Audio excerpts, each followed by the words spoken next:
moi c'est Dali, bienvenue sur ma chaîne. Je vous retrouve donc comme promis pour la deuxième partie du tuto.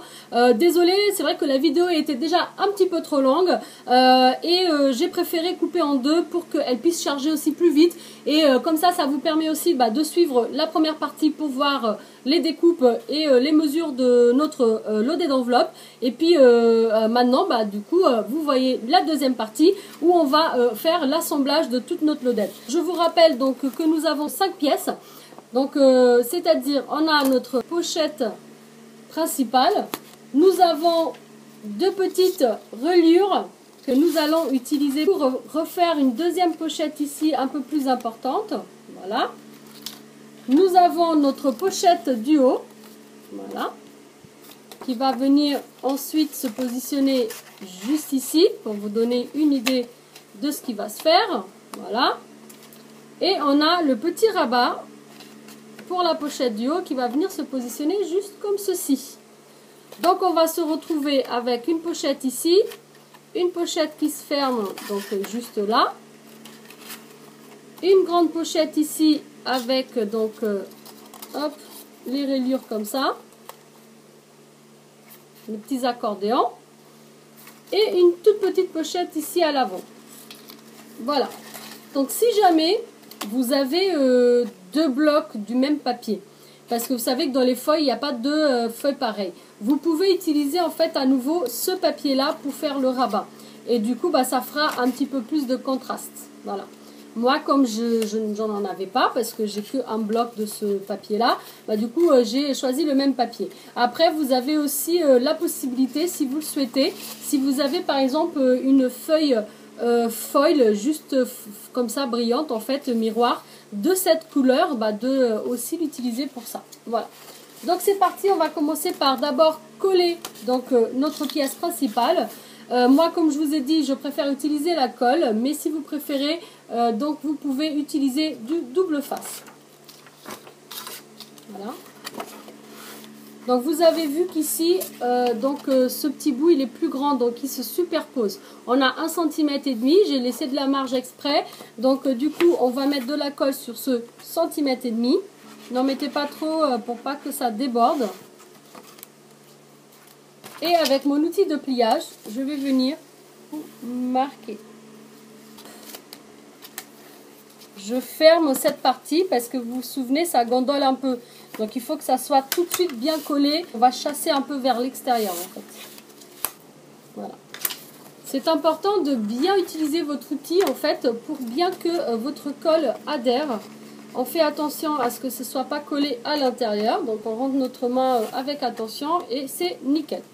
Ensuite, donc, vu que j'avais déjà plié, j'ai pas mis de la colle tout de suite sur cette partie-là, mais en fait, on va le faire juste après.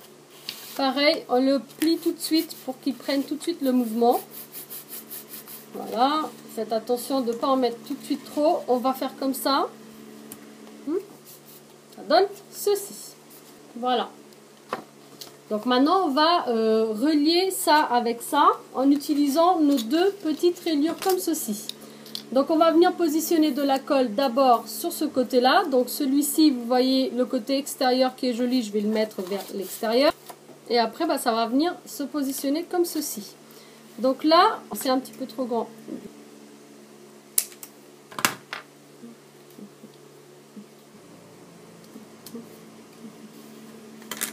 Voilà. On va faire la même chose pour celui de l'autre côté.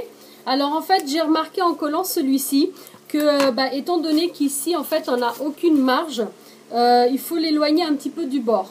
Donc, pour que ça ne se voit pas ici en haut, j'ai coupé un tout petit bout, en fait, on va dire, voilà, 2 mm. D'accord? J'ai coupé 2 mm pour que ça ne se voit pas. Voilà. Et donc là, on va faire pareil, on va mettre de la colle sur ce petit bout d'en bas. On va positionner 1 mm en haut du bord pour qu'on puisse du coup replier notre petite pochette. Et voilà, ça nous donne donc ceci. On va maintenant appliquer de la colle ici et ici et on va venir rabattre. D'accord? Alors, préparez si vous avez deux petites pinces en fait pour faire tenir ceci comme ça. Comme ça, on va laisser sécher. Donc, si vous avez des pinces à linge en bois, c'est mieux parce que ça, c'est quand même très agressif et ça peut marquer un peu trop les plis. Voilà. On met les deux côtés en même temps. Et hop, c'est parti. Donc, moi, je vais positionner mes petites pinces. Comme je vous ai dit, celle-ci, elle marque vraiment beaucoup. Donc, je les positionne en fait en haut. Et si vous avez envie, vous pouvez même en mettre deux de plus en bas. Pour bien que notre rayure ne défasse pas après dès qu'on met des petites choses, que notre accordéon. Voilà, d'accord. Vous laissez comme ça, je sais pas, 5 minutes, d'accord. Voilà. En attendant, donc on va s'occuper du haut en fait de l'enveloppe avec notre pochette et son petit rabat. On va venir mettre de la colle ici et ici pour venir coller notre pochette pile poil ici sur le haut de notre enveloppe, d'accord. Moi, je vais tout de suite tout coller.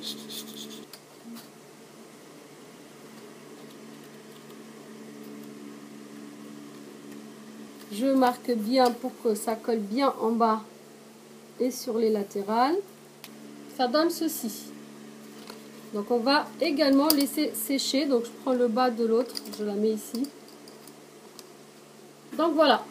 On va laisser sécher un petit peu. Donc du coup là ce qu'on va faire c'est qu'en fait on va venir appliquer de la colle sur le petit rabat comme ça. Donc là où il y a les pointes en biais.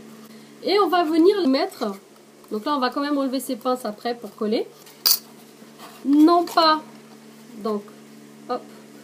Donc ça c'est notre pochette avant. Et nous en fait on veut fermer cette pochette, d'accord. Donc du coup ce petit rabat il va venir sur la deuxième pochette ici. Et on va le coller sur cette paroi là. Cette paroi là, d'accord. Donc en fait on garde notre pochette arrière, on va venir coller ici pour pouvoir fermer comme ceci, d'accord. Vous voyez, on va venir coller là. Donc je mets de la colle. J'ai laissé une très grande marge parce qu'en fait dans celui de Maggie j'avais laissé juste 1 cm et j'avais beaucoup galéré, j'ai dû mettre du washi et tout parce que ça tenait pas.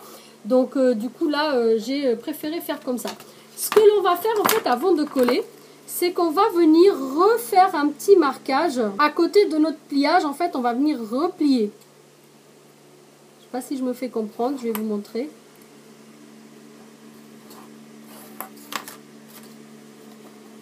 En fait, on avait déjà un pli ici et j'ai refait un pli à côté. Ce qui va permettre en fait, quand ça sera positionné, d'avoir une marge un petit peu plus importante ici. Pour pouvoir passer par-dessus notre pochette qui a quand même ici des rayures.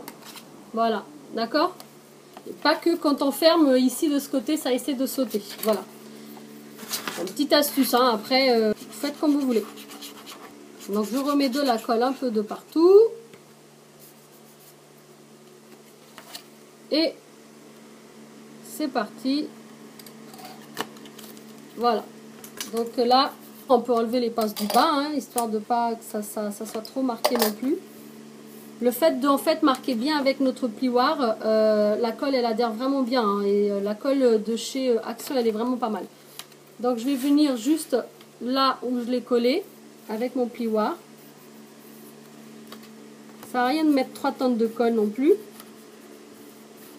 Voilà. Donc là, notre petit rabat est collé. Et comme vous pouvez voir, on a notre pochette ici. Et ça, ça va venir hop, se fermer avec le petit brad. Donc, comme vous le savez, du coup, moi, j'ai pas mis encore le brad. Mais voilà, on est à temps de le mettre après sans aucun problème. Voilà. Donc, je vais vous montrer en fait comment ça va fonctionner. En gros, imaginez. Hein, voilà. C'est petite idée express. Donc, imaginez que j'ai mes deux brads comme ça. Donc, un ici et un sur la pochette, d'accord. Donc bien évidemment celle-ci quand ça va s'ouvrir elle va partir et l'autre il va être là, d'accord. Voilà. Donc imaginons que c'est comme ça. Le principe c'est qu'en fait on va prendre un ruban, hein. Là j'ai pris juste ça parce que c'était ce que j'avais à côté. Je pense que je vais mettre de la twine et ça sera plus joli, donc avec ça la twine ça marche mieux. Donc en fait on va accrocher de la twine par exemple sur le haut sur notre brad du haut, imaginons. Voilà, qu'on l'a bien accroché. Voilà, d'accord. Et en fait, on va avoir ce petit bout de fil qui va venir pour fermer la pochette, juste s'enrouler autour du bras du bas. Comme ceci. Et quand vous voulez ouvrir la pochette, vous avez juste à dérouler et hop, elle s'ouvrira. Bien évidemment, il y a un bras qui sera là et l'autre qui sera là. C'est juste que je n'ai pas encore choisi les bras que je veux mettre parce que je n'ai pas encore trouvé ceux qui s'adaptent exactement à la couleur de cette lodette. Donc pour l'instant, je ne sais pas trop. Mais comme ça, je vous aurai montré la technique. Après, ici, donc l'avant, vous pouvez l'agrumenter comme vous voulez. Donc pour info, dans celui de Maggie, en fait, moi, j'avais rajouté encore un petit rabat d'une autre couleur, en fait, encore d'un autre papier. En fait, j'avais mis ici le même papier, je pense, que sur le petit rabat là. Et j'avais plié et rempli de paillettes. Voilà. Donc, j'avais fait en fait 2 petits plis et j'avais rempli de paillettes. Vous pouvez faire même ça ici. Mais par contre, n'oubliez pas, si c'est une feuille qui n'est pas recto verso, on verra cette partie-là qui n'est pas très jolie. Donc, voilà. Donc si vous voulez faire une petite déco, après selon le papier que vous aurez choisi, vous pouvez mettre des fleurs, autre chose. Moi j'ai un papier qui est quand même très chargé, donc je pense que je vais rester dans la simplicité au niveau de la décoration de ma lodette. Et voici donc la structure de cette petite lodette. Si vous voulez une pochette ici un peu plus large, vous pouvez faire une rayure plus importante, donc double rayure comme nous avons fait ici. Pour cela en fait, donc quand vous coupez votre bout de papier, au lieu de faire 18,5 par 14, en fait vous allez rajouter 2 cm de chaque côté de plus. Donc au lieu de 18,5 en fait vous aurez 22,5 de large et vous aurez en fait 4 plis à faire. Comme ici, 4 plis pour avoir cette rayure, double rayure comme ça. D'accord? Donc et ça c'est une hypothèse si vous avez envie d'avoir quelque chose de plus long, de plus grand. Moi, je ne sais pas encore ce que je vais faire. Je réfléchis encore. Est-ce que je vais rajouter une autre pochette derrière ou pas? Donc, à voir selon ce que je vais mettre dedans. Mais je pense que je peux quand même mettre pas mal de choses parce que j'ai 2 pochettes ici. J'ai cette pochette là et j'ai encore, même si elle n'est pas très grande, pour mettre des choses plus longues, cette pochette là. Voilà. Donc j'espère que cette petite vidéo vous a plu, que ce tuto en 2 parties vous aura plu. Si c'est le cas, un petit pouce vers le haut, ça fait toujours plaisir. N'hésitez pas à me dire en commentaire ce que vous en pensez. Et voilà, donc si jamais vous êtes nouveau sur ma chaîne et que vous venez d'arriver, vous pouvez vous abonner juste ici si vous le souhaitez bien sûr. Moi j'étais ravie de partager avec vous ce tuto. Et je vous dis à très bientôt. Surtout n'oubliez pas d'activer la petite cloche pour ne pas louper les prochaines vidéos. Ciao ciao!